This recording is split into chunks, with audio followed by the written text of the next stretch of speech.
20년 경력의 옥스퍼드 대학 언어학 교수가 세계 학계 앞에서 선언한 순간 강연장이 술렁였습니다. 이건 우연이 아닙니다. 같은 뿌리의 언어입니다. 시베리아 오지 에벤키족의 언어가 한국어와 형제라는 충격적인 발표였죠. 단어 200개 중 30개 이상 일치. 문법 구조 일치율 무려 89%. 그리고 DNA 분석까지 이를 뒷받침했습니다. 영하 30도 시베리아 깊은 숲. 그곳 원로의 입에서 흘러나온 말. 아비, 어미, 형님. 한국에서 수천 킬로미터 떨어진 이 땅에서 한국어와 똑같은 발음이 울려 퍼졌습니다. 솥대와 같은 나무 기둥, 한국식 지게, 젓가락, 그리고 아리랑 선율까지. 생활 전체가 한국과 닮아 있었습니다. 2022년 서울. 에벤키 청년과 한국 청년이 무대에 섰습니다. 양쪽에서 동시에 울려 퍼진 아리랑. BBC, CNN, NHK 세계 언론이 주목했죠. 뉴욕타임스는 언어학이 발견한 기적이라 보도했습니다. 과연 3000년 전 헤어진 형제가 언어로 다시 만난 걸까요? 한국인의 뿌리에 숨겨진 놀라운 비밀은 무엇일까요? 감동 소식통에서만 들을 수 있는 이야기 지금 시작합니다. 이야기 시작하기 전에 구독과 좋아요 눌러주시면 더 좋은 영상 제작에 큰 힘이 됩니다. 항상 시청해주셔서 감사합니다. 안녕하세요. 제 이름은 리처드 노엘입니다. 영국 옥스퍼드 대학에서 비교 언어학을 가르치고 있습니다. 지난 20년간 아시아 대륙의 언어를 연구해 왔죠. 중국어, 몽골어, 일본어, 그리고 한국어까지. 제 연구실 책장에는 30개 언어의 사전이 꽂혀 있었습니다. 2019년 겨울, 저는 한 프로젝트 제안을 받았습니다. 유네스코 멸종위기 언어 보존 프로젝트였죠. 러시아 북부 사하 공화국의 작은 마을. 그곳에 사는 에벤키족의 언어를 기록해달라는 요청이었습니다. 솔직히 말하면 그저 평범한 현장 조사라고 생각했습니다. 몇 주 정도 머물며 단어를 수집하고 문법 체계를 분석한 뒤 돌아올 계획이었죠. 출발 전 저는 한국어 자료를 다시 펼쳤습니다. 이유는 간단했습니다. 에벤키족이 몽골 근처에 산다는 사실 때문이었죠. 혹시 알타이 어족 계통의 유사성이 있을지도 모른다는 생각에서였습니다. 한국어 기초문법서와 단어장 몇 권을 가방에 넣었습니다.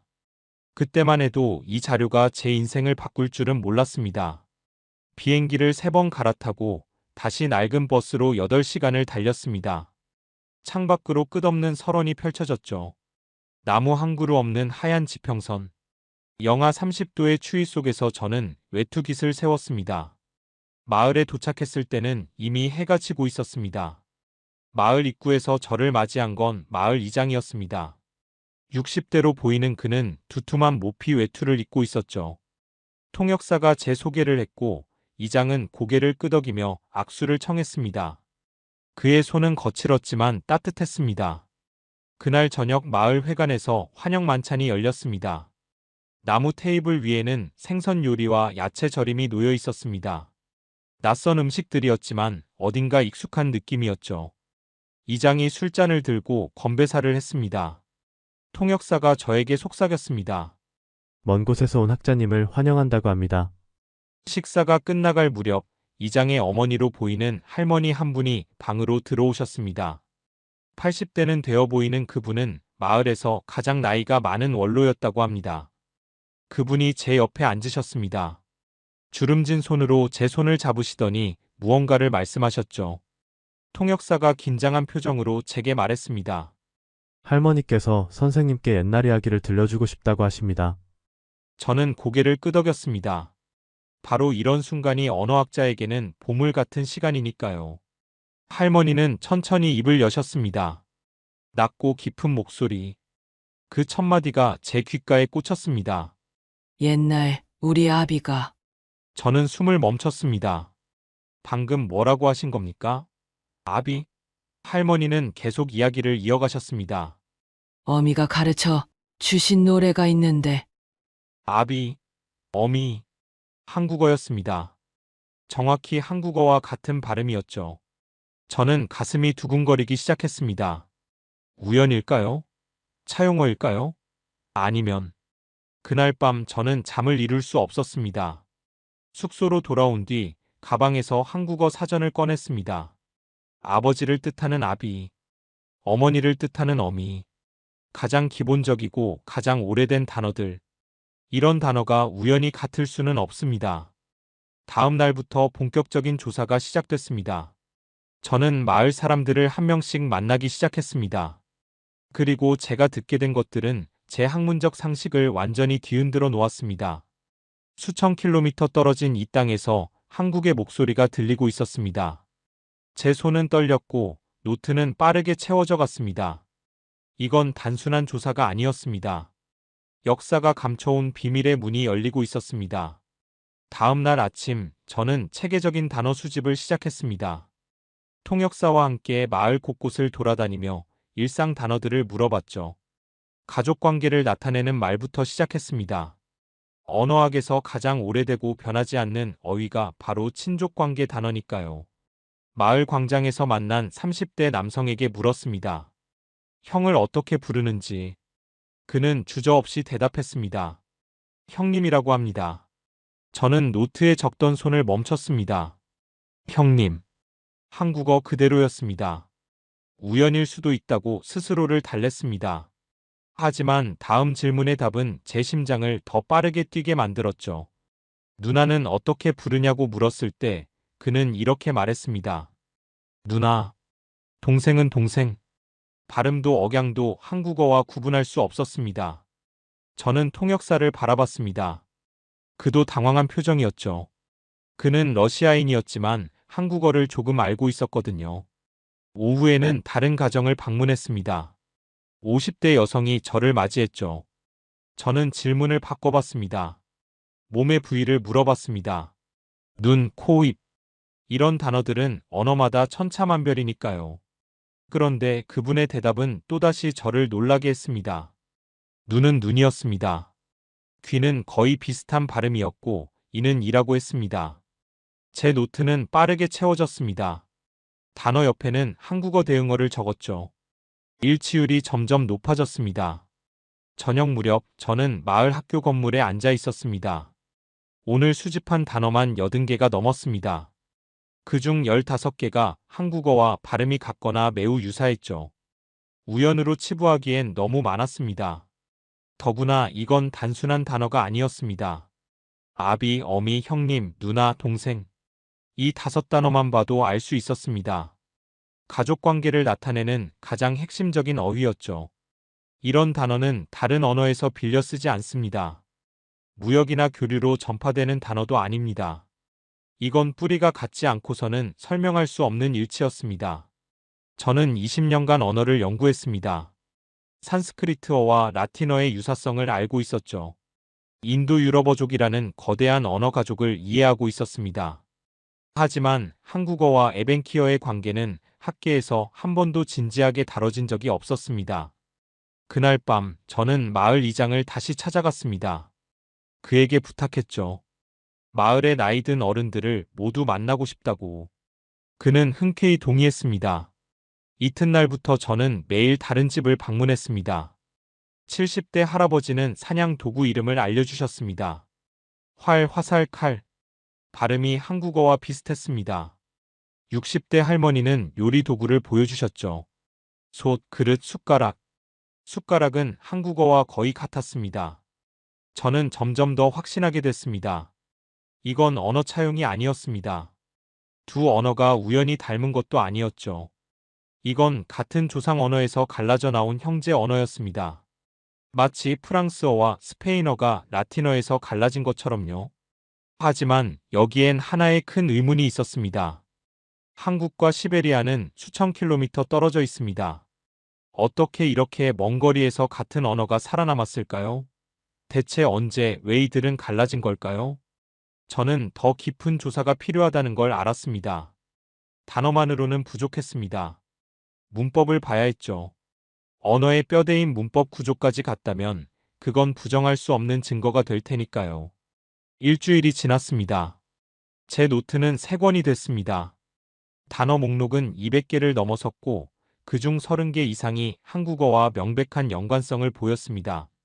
저는 매일 밤 숙소에서 데이터를 정리했습니다. 컴퓨터 화면에 표를 만들었죠. 왼쪽엔 에벤키어, 오른쪽엔 한국어. 가운데엔 발음 유사도를 %로 표시했습니다. 숫자는 거짓말하지 않았습니다. 통계적으로 우연이라고 보기엔 확률이 너무 낮았습니다. 그런데 더 놀라운 발견이 저를 기다리고 있었습니다. 단어가 아니라 문장에서 발견한 것이었죠. 그건 다음 날 아침 마을 우물가에서 일어났습니다. 몇몇 여성들이 물을 길러 나와 있었죠. 저는 통역사에게 부탁했습니다. 자연스러운 대화를 녹음하고 싶다고요. 단어가 아니라 실제 문장을 들어야 했습니다. 한 젊은 여성이 아이에게 말했습니다. 통역사가 제게 속삭였죠. 엄마가 아이에게 물을 마시라고 합니다. 저는 귀를 기울였습니다. 에벤키어로 된 그 문장의 어순을 머릿속으로 분석했습니다. 놀랍게도 문장 구조가 한국어와 똑같았습니다. 주어가 먼저 나오고 목적어가 그 다음, 그리고 마지막에 동사가 왔죠. 영어나 중국어는 주어, 동사, 목적어 순서입니다. 하지만 에벤키어는 한국어처럼 동사가 맨 뒤에 위치했습니다. 저는 더 많은 문장을 수집했습니다. 마을 사람들의 일상 대화를 녹음하고 밤에 숙소에서 하나하나 분석했죠. 문장을 단어별로 쪼개고 각 단어의 역할을 파악했습니다. 그러던 중 더 놀라운 사실을 발견했습니다. 격조사였습니다. 한국어는 조사를 사용하는 언어죠. 은, 는, 이, 가, 을.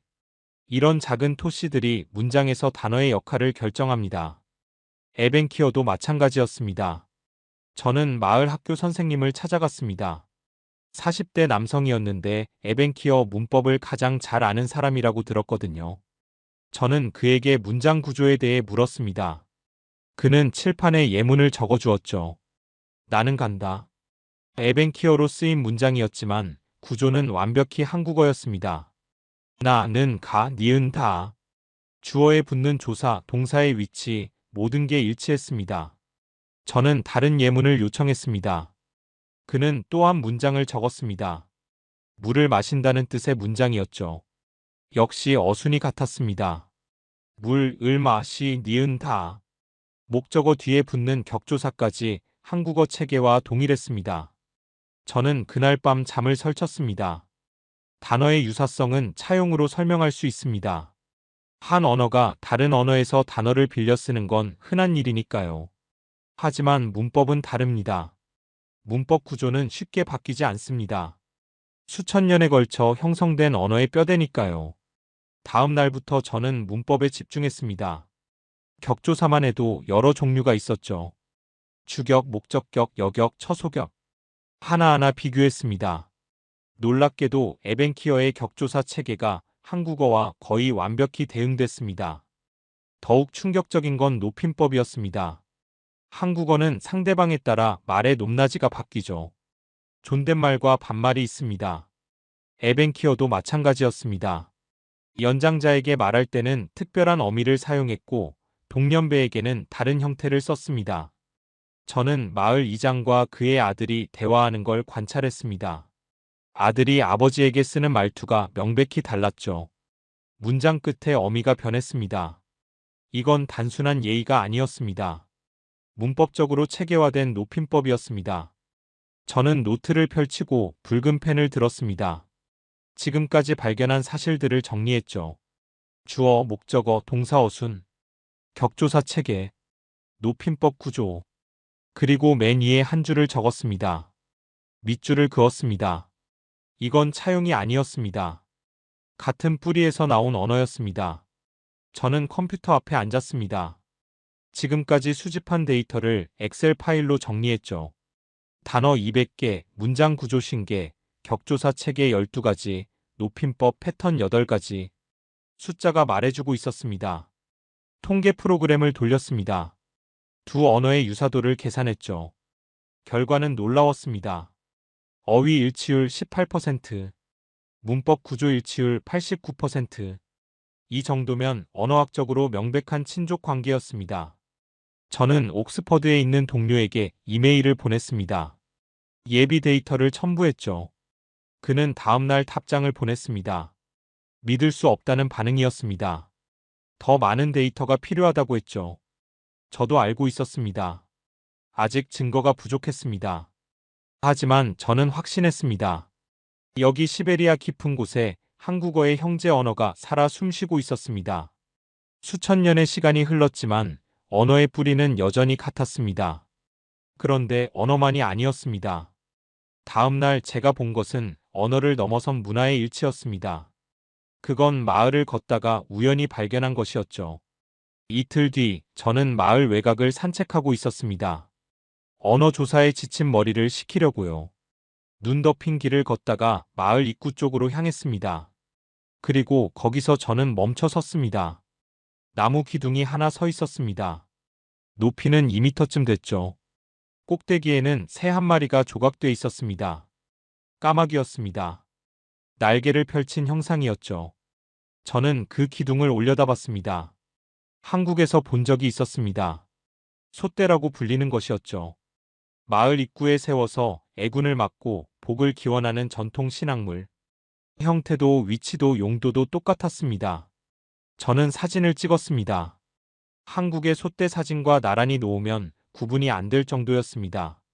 마을로 돌아오는 길 한 남성이 짐을 나르고 있었습니다. 그의 등에 메어진 나무 틀. 저는 그것도 알아봤습니다. 지게였습니다. 어자 형태의 나무 프레임에 짐을 싣고 등으로 지는 도구. 한국 전통 농기구와 구조가 완전히 일치했습니다.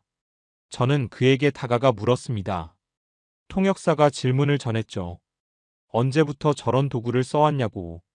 남성은 웃으며 대답했습니다. 할아버지 때부터요. 아마 수백 년은 됐을 겁니다. 저는 지게를 자세히 관찰했습니다. 나무를 묶는 방식, 끈을 꺼는 위치, 심지어 균형을 잡는 구조까지. 한국 지게와 설계 원리가 같았습니다. 이건 누가 가르쳐 준 게 아니었습니다. 오랜 세월 독자적으로 사용해온 도구였죠. 점심때가 됐습니다. 마을 이장이 저를 자택으로 초대했습니다. 식탁에 앉았을 때 저는 또 한 번 놀랐습니다. 수저가 놓여 있었던 겁니다. 숟가락과 젓가락. 젓가락은 금속이 아니라 나무였지만 사용 방식은 한국과 똑같았습니다. 식사 중에 저는 조심스럽게 물었습니다. 왜 젓가락을 사용하느냐고. 이장은 당연하다는 표정을 지었죠. 그는 젓가락으로 반찬을 집으며 말했습니다. 이게 가장 편하니까요. 어릴 때부터 이렇게 먹었습니다. 동아시아에서 젓가락을 쓰는 문화권이 여럿 있습니다. 중국, 일본, 베트남. 하지만 각 나라마다 젓가락 형태와 사용법이 조금씩 다릅니다. 에벤키족의 젓가락 사용법은 한국식에 가까웠습니다. 손가락 사이에 끼우는 각도, 음식을 집는 방식까지요. 식사 후 이장이 제안했습니다. 오늘 저녁 마을 축제가 있다고 했죠. 계절을 맞이하는 전통 행사라고 했습니다. 저는 기꺼이 참석하겠다고 답했습니다. 해가 지자 마을 광장에 모닥불이 피워졌습니다. 사람들이 하나둘 모여들었죠. 남녀노소 할 것 없이 손을 잡고 원을 그렸습니다. 그리고 노래가 시작됐습니다. 사람들은 원을 그리며 천천히 걸었습니다. 오른쪽으로 돌다가 왼쪽으로 방향을 바꿨죠. 발을 구르고 손을 들고 노래를 불렀습니다. 저는 그 광경을 넋을 놓고 바라봤습니다. 강강술래였습니다. 한국의 전통 춤과 형태가 거의 같았습니다. 원무, 즉 원을 그리며 추는 춤. 공동체가 하나 되어 노래하고 춤추는 방식. 손을 잡는 법, 발을 디디는 리듬까지 닮아 있었습니다. 저는 가슴이 뛰는 걸 느꼈습니다. 언어만이 아니었습니다. 생활도구, 식사 방식, 춤과 의식까지. 문화 전반이 한국과 연결돼 있었습니다. 이건 우연일 수 없었습니다. 다음 날 저는 마을 곳곳을 더 세밀히 관찰했습니다. 집 구조를 봤습니다. 온돌은 아니었지만 바닥을 데우는 난방 방식을 사용하고 있었죠. 벽에 걸린 장식품들. 기하학적 문양이 한국 전통 문양과 비슷했습니다. 아이들이 노는 모습도 봤습니다. 돌을 던지는 놀이를 하고 있었는데 비석치기와 흡사했습니다. 여자아이들은 고무줄 비슷한 끈으로 놀이를 하고 있었죠. 한국에서 보던 광경이었습니다. 저는 통역사에게 물었습니다. 이런 풍습들이 언제부터 있었냐고. 그는 마을 어르신들께 물어봤죠. 대답은 한결같았습니다. 아주 오래전부터 조상 대대로 내려온 것이라고. 저는 깨달았습니다. 이건 최근에 전파된 문화가 아니라는 걸. 수백 년, 어쩌면 수천 년을 거슬러 올라가는 공통된 뿌리라는 걸 언어와 문화가 동시에 증명하고 있었습니다. 그날 밤 저는 연구 노트에 새로운 장을 열었습니다. 제목을 적었습니다. 문화적 동질성. 그 아래 리스트를 만들었죠. 솥대형 신앙물, 찌개, 젓가락, 원무, 온돌식 난방, 전통 문양, 아동놀이. 항목이 10개를 넘어갔습니다. 저는 혼잣말을 했습니다. 언어는 거짓말할 수 있어도 생활은 거짓말하지 않는다고. 사람들이 매일 쓰는 도구, 매일 먹는 방식, 매일 추는 춤. 이런 것들이야말로 가장 진실한 역사의 증거라고. 하지만 아직 하나가 남아 있었습니다. 언어와 문화를 넘어선 더 깊은 연결. 그건 다음 날 우연히 들은 노래에서 찾게 됐습니다. 일주일째 되던 날 저녁, 저는 마을 외곽 언덕에 올랐습니다. 해질녘이었죠. 시베리아의 석양은 유난히 붉었습니다. 저 멀리 목동 몇 명이 양떼를 몰고 있었습니다. 바람에 실려 희미하게 노랫소리가 들렸습니다. 저는 귀를 기울였죠. 처음엔 그저 이국적인 민요련이 했습니다. 하지만 선율이 점점 가까워질수록 제 심장은 빠르게 뛰기 시작했습니다. 익숙한 멜로디였습니다. 한국에서 들어본 적 있는 선율이었죠. 저는 숨을 죽이고 계속 들었습니다.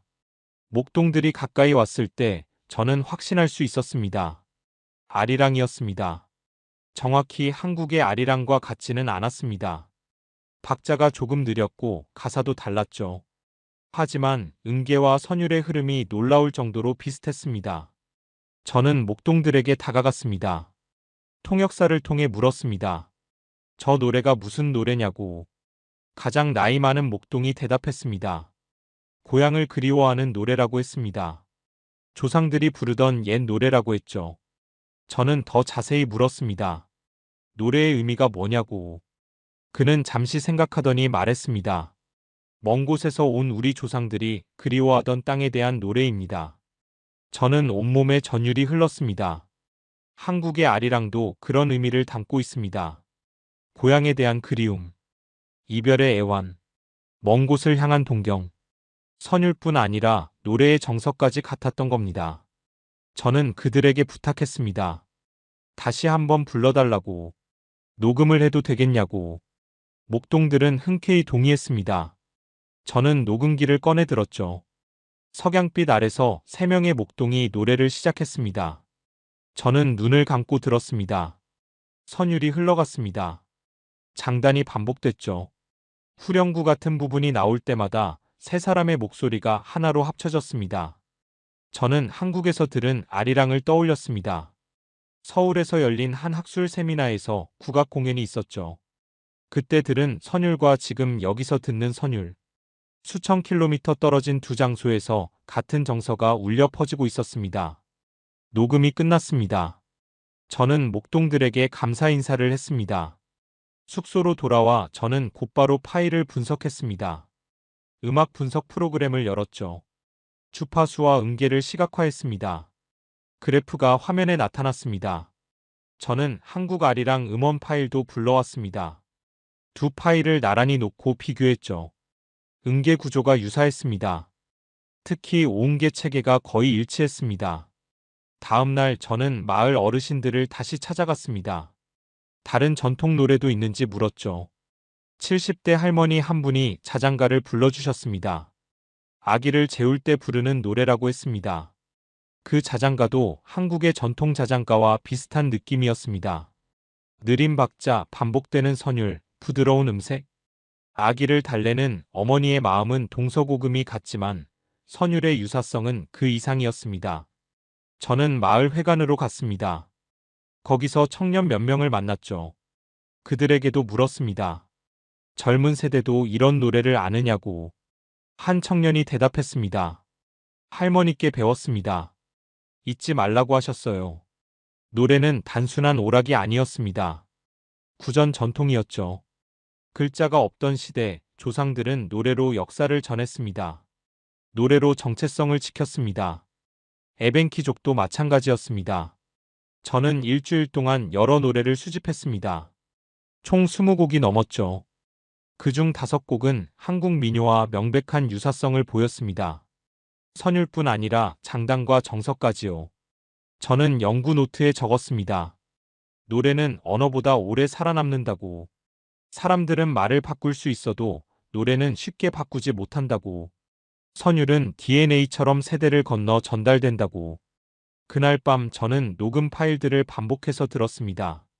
한국 민요와 에벤키 민요를 번갈아 재생했죠. 귀로 듣고 눈으로 확인하고 마음으로 느꼈습니다.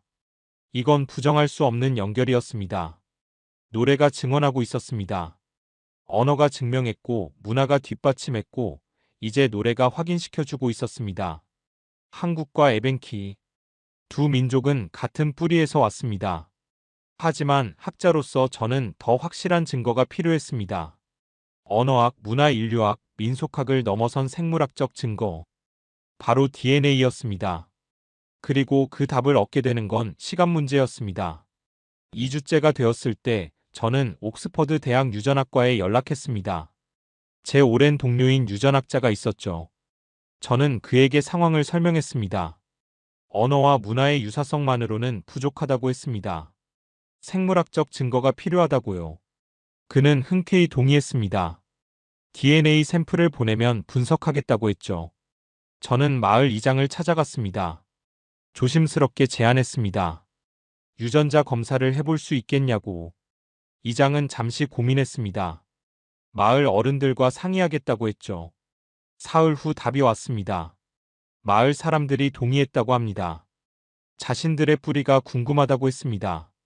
저는 간이 검사 키트를 준비했습니다. 침 샘플만 있으면 됐죠. 마을 사람 50명이 자발적으로 참여했습니다. 남녀노소 골고루였습니다. 아이부터 노인까지요. 샘플을 채취하는 과정에서 저는 흥미로운 걸 발견했습니다. 마을에서 태어난 신생아 셋을 봤는데 모두 엉덩이에 푸른 반점이 있었습니다. 몽골 반점이었죠. 몽골 반점은 동아시아 인종의 특징입니다. 한국인 신생아의 90% 이상이 이 반점을 갖고 태어나죠. 몽골, 중국, 일본도 마찬가지입니다. 유럽인이나 아프리카인에게는 거의 나타나지 않는 현상입니다. 저는 산부인과 경험이 있는 마을 조산사를 만났습니다. 60대 여성이었는데 평생 100명이 넘는 아이를 받았다고 했습니다. 저는 물었습니다. 신생아들에게 엉덩이 반점이 있었냐고. 그녀는 당연하다는 표정으로 고개를 끄덕였습니다. 거의 모든 아기가 그렇습니다. 돌 지나면 사라지지만요. 저는 메모했습니다. 이건 단순한 관찰이 아니었습니다. 유전학적으로 중요한 단서였죠. 몽골 반점은 특정 유전자와 관련이 있습니다. 동아시아 조상으로부터 물려받은 표지였습니다. DNA 샘플을 영국으로 보냈습니다. 냉장 보관 용기에 담아 특급 배송으로요. 결과가 나오기까지 한 달이 걸린다고 했습니다. 저는 그동안 마을에 머물며 추가 조사를 계속했습니다. 한 달 뒤 이메일이 도착했습니다. 유전학자 동료가 보낸 예비 결과였죠. 저는 떨리는 손으로 첨부 파일을 열었습니다. PDF 문서가 화면에 나타났습니다. 첫 페이지에 요약이 있었습니다. 저는 그 문장을 3번 읽었습니다. 에벤키족 샘플의 주요 유전자형이 동아시아 계통과 강한 연관성을 보인다는 내용이었습니다. 상세 분석 페이지로 넘어갔습니다. 미토콘드리아 DNA 분석 결과가 나와 있었죠. 목의 혈통을 추적하는 유전자입니다. 에벤키족의 미토콘드리아 DNA 하플로그룹이 한국인, 몽골인과 공통된 그룹에 속해 있었습니다. 다음은 Y 염색체 분석이었습니다. 북의 혈통을 보여주는 유전자죠. 여기서도 비슷한 결과가 나왔습니다. 동아시아 집단과 유전적 거리가 가까웠습니다. 특히 한국인 집단과의 유사도가 높았습니다. 저는 그래프를 자세히 봤습니다. 유전적 거리를 나타내는 덴드로그램이었죠. 나무 가지처럼 뻗어나간 계통도. 에벤키족은 몽골, 퉁구스 계열에 속해 있었고 그 옆에 한국인 집단이 위치했습니다. 통계 수치도 첨부돼 있었습니다. 유전적 유사도를 나타내는 FST 값. 에벤키족과 한국인 사이의 값이 0.08이었습니다. 이 정도면 유전적으로 꽤 가까운 거리였습니다. 완전히 다른 집단이었다면 0.3 이상이 나왔을 겁니다. 저는 동료에게 전화를 걸었습니다. 더 자세한 설명을 듣고 싶었죠. 그는 흥분한 목소리로 말했습니다. 리처드, 이건 명백합니다. 에벤키족과 한국인은 공통 조상을 가지고 있어요. 그는 계속 설명했습니다. 유전자 분석 결과 에벤키족은 약 3000년에서 5000년 전 동아시아 집단에서 분리된 것으로 추정된다고 했습니다. 그 시기는 청동기 시대였죠. 역사적으로 대규모 인구 이동이 있었던 시기였습니다. 저는 모든 퍼즐이 맞춰지는 걸 느꼈습니다. 언어의 유사성, 문법 구조의 일치, 생활 문화의 동질성, 민요의 연결성, 그리고 이제 DNA가 최종 확인을 해준 겁니다. 과학은 거짓말하지 않습니다. 숫자는 명확했습니다. 에벤키족과 한국인은 먼 옛날 같은 조상에서 갈라진 형제였습니다. 수천 년의 시간과 수천 킬로미터의 거리가 그들을 갈라놓았지만 유전자는 여전히 그 연결을 기억하고 있었습니다. 저는 마을 이장에게 결과를 알려줬습니다. 그는 놀라워했지만 동시에 당연하다는 표정도 지었습니다. 어쩌면 그들도 본능적으로 알고 있었는지 모릅니다. 자신들이 먼 곳 어딘가의 형제들과 이어져 있다는 걸. 하지만 세상은 이 발견을 쉽게 받아들이지 않았습니다. 학계의 반응은 예상보다 거셌습니다. 3개월 뒤, 저는 런던에서 열린 국제언어학회 학술대회에 섰습니다. 500명의 학자들이 모인 자리였죠. 저는 강연장 단상에 올랐습니다. 손에 쥔 레이저 포인터가 떨렸습니다. 발표 제목을 화면에 띄웠습니다. 에벤키어와 한국어의 유전적 관계 언어학, 문화인류학, 유전학의 통합적 접근. 청중석이 웅성거리기 시작했습니다. 몇몇 학자들은 이미 의심의 눈초리를 보내고 있었죠. 저는 차분하게 발표를 시작했습니다. 먼저 단어 목록을 보여줬습니다. 200개 단어 중 30개 이상의 일치. 다음은 문법 구조. SOV 어순, 격조사 체계, 높임법. 슬라이드를 넘길 때마다 증거를 쌓아 올렸습니다. 문화적 유사성도 제시했습니다. 솥대, 지게, 젓가락, 원무. 사진 자료를 보여줬죠. 한국 것과 에벤키 것을 나란히 놓았습니다. 구분이 안 될 정도로 비슷했습니다. 민요 분석 결과도 발표했습니다. 응계 구조 그래프를 띄웠죠. 5개의 일치. 그리고 마지막으로 DNA 분석 결과. 미토콘드리아 DNA와 Y염색체 데이터. FST 값과 계통도. 발표가 끝났습니다. 잠시 침묵이 흘렀죠. 그리고 질문이 쏟아지기 시작했습니다. 첫 번째 질문자는 독일의 저명한 언어학자였습니다. 그의 목소리는 날카로웠습니다. 노엘 교수, 이건 과학적 분석이 아니라 추측의 나열입니다. 30개 단어의 유사성으로 언어의 친족 관계를 주장하는 건 무리입니다. 저는 침착하게 대답했습니다. 단어만이 아니라 문법 구조와 DNA 증거까지 제시했다고. 하지만 그는 고개를 저었습니다. 더 많은 샘플이 필요하다고 주장했죠.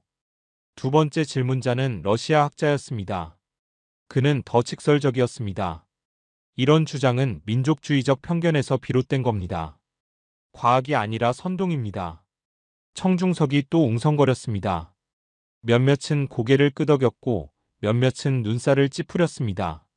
저는 깊은 숨을 들이쉬었습니다. 예상했던 반응이었지만 실제로 듣는 건 달랐습니다. 한국인 학자도 손을 들었습니다. 그는 우려를 표했죠. 이런 연구가 자칫 역사 왜곡으로 이어질 수 있다고. 민족의 뿌리를 함부로 흔들어선 안 된다고 했습니다. 저는 마이크를 잡고 말했습니다. 제 목소리는 떨렸지만 단호했습니다. 국경이 언어의 시작이 아닙니다. 언어는 인간의 기억입니다. 저는 계속 말했습니다. 언어학은 정치가 아니라고. 우리가 해야 할 일은 진실을 밝히는 거라고. 데이터가 보여주는 사실을 외면해선 안 된다고 했습니다. 오후 세션에서 논쟁은 더 격해졌습니다. 한 미국 학자는 제 방법론의 문제를 제기했습니다. 샘플 크기가 작다고, 통제 집단이 부족하다고 지적했죠. 맞는 말이었습니다. 저도 알고 있었습니다. 하지만 한 프랑스 유전학자가 저를 옹호했습니다. DNA 데이터만큼은 명확하다고 했죠. FST 값이 거짓말하지 않는다고. 유전적 연관성은 분명하다고 말했습니다. 저녁 시간이 됐습니다. 공식 세션은 끝났지만 복도에서 토론은 계속됐습니다. 몇몇 학자들이 저를 둘러쌌죠. 찬성하는 사람도 있었고 반대하는 사람도 있었습니다. 저는 호텔방으로 돌아왔습니다. 침대에 앉아 창밖을 바라봤죠. 런던의 야경이 펼쳐졌습니다. 저는 자문했습니다. 내가 옳은 걸까? 이 연구를 계속해야 할까? 노트북을 열었습니다. 에벤키 마을에서 찍은 사진들을 봤죠. 할머니의 주름진 얼굴, 아이들의 맑은 눈동자, 함께 노래하던 목동들, 그들의 언어를 기록하고 보존하는 게 제 임무였습니다. 다음 날 아침 저는 결정했습니다. 논쟁이 있더라도 연구를 계속하겠다고, 더 많은 데이터를 모으겠다고, 샘플 크기를 늘리고 다른 에벤키 마을도 조사하겠다고 다짐했습니다. 학회 마지막 날 저는 폐회사에서 다시 한번 입장을 밝혔습니다. 과학은 불완전할 수 있지만 진실을 향해 나아가야 한다고. 우리의 조상이 어디서 왔는지 아는 건 모든 인류의 권리라고 말했습니다. 청중의 반응은 여전히 엇갈렸습니다. 하지만 몇몇 젊은 학자들이 다가왔습니다. 함께 연구하고 싶다고 했죠. 자신들도 비슷한 의문을 갖고 있었다고 했습니다. 저는 깨달았습니다. 진실은 한순간에 받아들여지지 않는다는 걸, 시간이 필요하다는 걸, 하지만 데이터는 조용히 진실을 대변한다는 것도 알았습니다. 그로부터 2년이 흘렀습니다. 저는 더 많은 증거를 모았습니다. 다른 연구팀과 협력했죠. 샘플은 300명으로 늘어났고 단어 목록은 500개가 됐습니다. 통계적 유의성은 더욱 명확해졌습니다. 그리고 마침내 그 순간이 왔습니다. 세계가 이 이야기에 주목하기 시작한 겁니다. 2022년 가을 서울 국립극장에서 특별한 행사가 열렸습니다. 제 연구가 세상에 알려진 지 3년째 되던 해였죠. 한국문화체육관광부와 유네스코가 공동으로 주최한 행사였습니다. 제목은 잃어버린 형제를 찾아서였습니다. 에벤키족 청년 10명이 한국을 방문했습니다. 생애 처음 조상의 땅을 밟는 순간이었죠. 저도 그들과 함께 인천공항에 도착했습니다. 입국장을 나서는 순간 에벤키 청년들은 말을 잃었습니다. 한글로 쓰인 간판들을 바라봤죠. 낯설지만 어딘가 익숙한 문자. 그들 중 하나가 제게 말했습니다. 할머니가 말씀하신 게 이거였군요. 먼 곳에 우리와 닮은 사람들이 산다고. 일주일간 그들은 한국 곳곳을 다녔습니다. 경복궁에서 소떼와 비슷한 장승을 봤습니다. 국립민속박물관에서 지게를 봤죠. 한 청년은 전시된 지게 앞에서 한참을 서 있었습니다. 자기 할아버지가 쓰던 것과 똑같다고 했습니다. 한국 청년들도 이들을 맞이했습니다. 서울대학교 국어국문학과 학생 10명이 자원했죠. 처음엔 어색했습니다. 언어도 달랐고 문화도 달랐으니까요. 하지만 시간이 지나며 묘한 동질감이 생겼습니다. 한국 청년 하나가 에벤키 친구에게 물었습니다. 가족을 뭐라고 부르냐고. 에벤키 청년이 대답했습니다. 아비, 어미, 형님. 한국 청년은 눈이 커졌습니다. 똑같다고 소리쳤죠. 그들은 함께 밥을 먹었습니다. 에벤키 청년들이 젓가락을 자연스럽게 들었습니다. 한국 청년들이 놀랐죠. 사용법이 완전히 같았습니다. 밥그릇을 드는 방식도 국을 마시는 모습도 비슷했습니다. 저녁에는 노래방에 갔습니다. 한국 청년이 아리랑을 틀었죠. 에벤키 청년들이 화들짝 놀랐습니다. 우리도 이 노래를 안다고 했습니다. 그들은 에벤키어로 자신들의 버전을 불렀습니다. 방 안이 조용해졌습니다. 같은 멜로디가 다른 언어로 울려 퍼졌습니다. 한국 청년 중 한 명이 울기 시작했습니다. 왜 우는지 물었더니 그냥 가슴이 뜨거워진다고 했습니다. 그리고 마침내 그날이 왔습니다. 국립극장 무대. 1000명의 관객이 자리를 채웠습니다. 언론사 카메라가 줄지어 섰죠. BBC, CNN, NHK. 세계 주요 언론이 이 순간을 취재하러 왔습니다. 무대 왼쪽에 한국 청년 10명이 섰습니다. 오른쪽에 에벤키 청년 10명. 모두 전통 의상을 입고 있었죠. 한국 청년들은 한복을, 에벤키 청년들은 그들의 전통 복장을. 조명이 꺼졌습니다. 무대에 하나의 조명만 남았죠. 사회자가 마이크를 잡았습니다. 오늘의 의미를 설명했습니다. 수천 년 만의 재회라고. 언어가 증명한 형제애라고. 음악이 시작됐습니다. 아리랑이었습니다. 천천히 장엄하게. 한국 청년들이 먼저 노래를 시작했습니다. 한국어로. 관객석에서 누군가 따라 불렀습니다. 점점 더 많은 사람이 함께했습니다. 1절이 끝났습니다. 그리고 에벤키 청년들이 입을 열었습니다. 에벤키어로 같은 멜로디를 불렀죠. 가사는 달랐지만 선율은 같았습니다. 박자도 리듬도 정서도 하나였습니다. 관객석이 술렁였습니다. 누군가 손수건을 꺼냈습니다. 카메라 플래시가 터졌죠. 무대 위 20명의 청년은 서로를 바라봤습니다. 그리고 함께 후렴을 불렀습니다. 아리랑 아리랑 아라리요. 한쪽은 한국어로 한쪽은 에벤키어로. 하지만 멜로디는 완벽하게 하나였습니다. 두 언어가 만나 하나의 노래를 만들었습니다. 수천 킬로미터의 거리가 수천 년의 시간이 한순간에 사라졌습니다. 저는 객석 뒷자리에 앉아 있었습니다. 눈물이 흘렀습니다. 학자로서 증명하고 싶었던 것, 데이터와 그래프로 보여주려 했던 것, 그게 지금 노래로 울려 퍼지고 있었습니다. 노래가 끝났습니다. 3초간 침묵이 흘렀죠. 그리고 폭발적인 박수가 터져나왔습니다. 기립박수였습니다. 1000명이 일제히 일어났습니다. 박수는 5분간 계속됐습니다. 무대 위 청년들이 서로를 껴안았습니다. 한국 청년과 에벤키 청년. 언어가 달라도 국적이 달라도 그들은 형제였습니다. 같은 노래를, 같은 마음을 나누는 형제였습니다. 다음 날 전 세계 언론이 이 장면을 보도했습니다. 뉴욕타임스는 언어학이 발견한 기적이라고 썼습니다. 가디언은 DNA보다 강한 노래의 힘이라고 표현했죠. BBC는 시베리아와 한국을 잇는 3000년의 하모니라고 제목을 뽑았습니다. 세계가 놀랐습니다. 언어와 문화가 이렇게 오래 살아남을 수 있다는 사실에. 국경과 시간을 넘어 형제를 찾아낸 한국의 노력에. 이건 한국만이 해낸 기적이었습니다. 그날 밤 저는 호텔 방에서 창밖을 바라봤습니다. 서울의 불빛이 반짝였죠. 3년 전 런던 학회에서 비판받던 순간이 떠올랐습니다. 그때의 저를 보여주고 싶었습니다. 진실은 결국 빛을 본다고. 언어는 끈이었습니다. 보이지 않지만 가장 강한 끈. 사람과 사람을, 민족과 민족을, 과거와 현재를 잇는 끈이었습니다. 그로부터 2년이 흘렀습니다.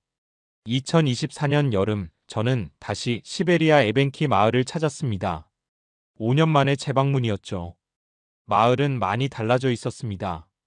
마을 입구에 새 건물이 서 있었습니다. 한 에벤키 문화교류관이었습니다. 한국 정부와 러시아 정부가 공동으로 지원한 시설이었죠. 2층 건물에는 양국의 국기가 나란히 걸려 있었습니다. 교류관 안으로 들어갔습니다. 1층은 전시관이었습니다. 왼쪽 벽면에는 한국의 전통 문화가, 오른쪽 벽면에는 에벤키 문화가 전시돼 있었죠. 가운데 통로를 걸으며 저는 미소 지었습니다. 솥대와 장승, 지게와 젓가락, 한복과 에벤키 전통 의상. 서로를 향해 마주보고 있었습니다. 2층은 교육실이었습니다. 그곳에서 아이들의 목소리가 들렸죠. 저는 조용히 문을 열었습니다. 15명의 아이들이 앉아 있었습니다. 한국어 수업이 진행 중이었습니다. 한국에서 파견된 젊은 교사가 칠판에 글자를 썼습니다. 아이들이 따라 읽었죠. 어설프지만 정성스러운 발음이었습니다. 교사가 아이들에게 질문했습니다. 가족을 뭐라고 부르냐고. 아이들이 손을 들었습니다. 한 소년이 대답했습니다. 에벤키어로는 아비, 한국어로는 아버지입니다. 교사가 고개를 끄덕였습니다. 맞다고 했죠. 거의 같은 말이라고 설명했습니다. 아이들의 눈이 반짝였습니다. 자신들의 언어가 한국어와 이어져 있다는 사실이 신기한 모양이었습니다.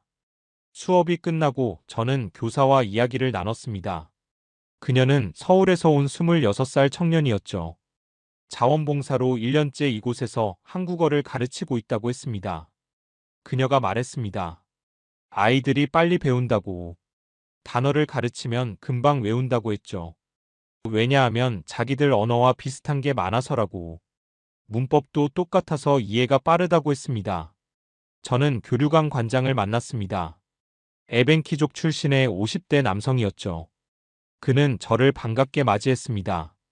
5년 전 처음 만났을 때를 기억한다고 했습니다. 그때는 상상도 못했다고. 이렇게 큰 변화가 올 줄은. 관장이 저를 안내했습니다. 건물 뒤편에 작은 공연장이 있었죠. 주말마다 양국 청년들이 교류 공연을 한다고 했습니다. 한국 전통 춤과 에벤키 춤을 함께 춘다고 했습니다. 또 하나의 변화가 있었습니다. 마을에 한국 기업이 투자했다고 했죠. 친환경 관광 프로젝트였습니다. 마을 사람들이 일자리를 얻었습니다. 젊은이들이 도시로 떠나지 않고 마을에 남기 시작했다고 했습니다. 저녁에 마을 광장에서 작은 모임이 열렸습니다. 환영회였습니다.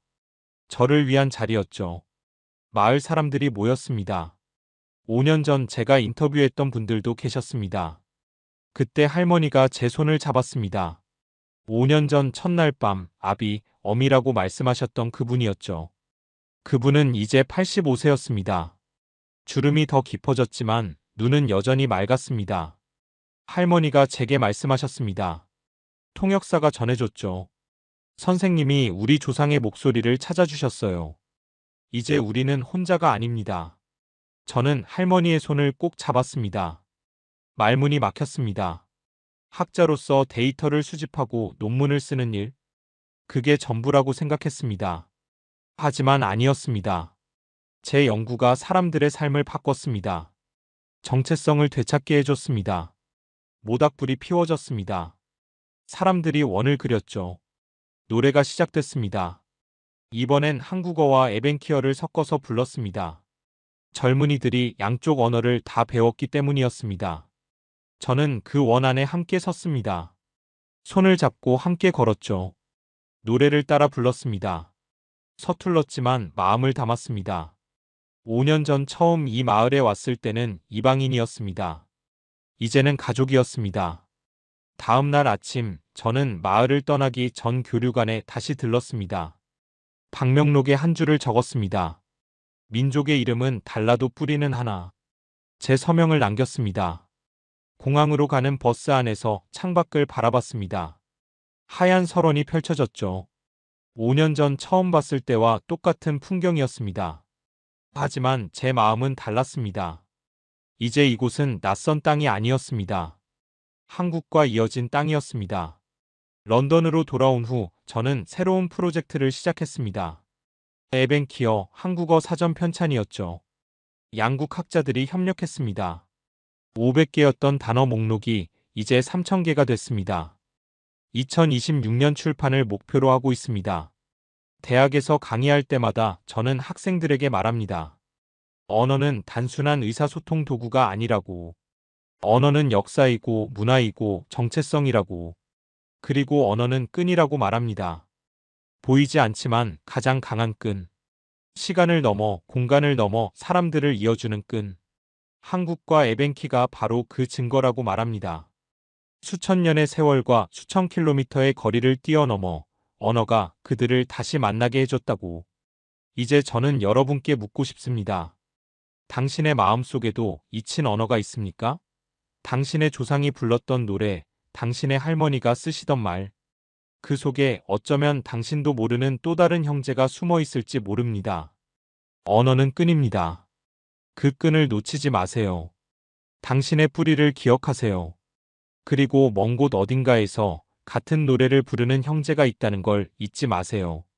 끝까지 시청해 주셔서 감사합니다.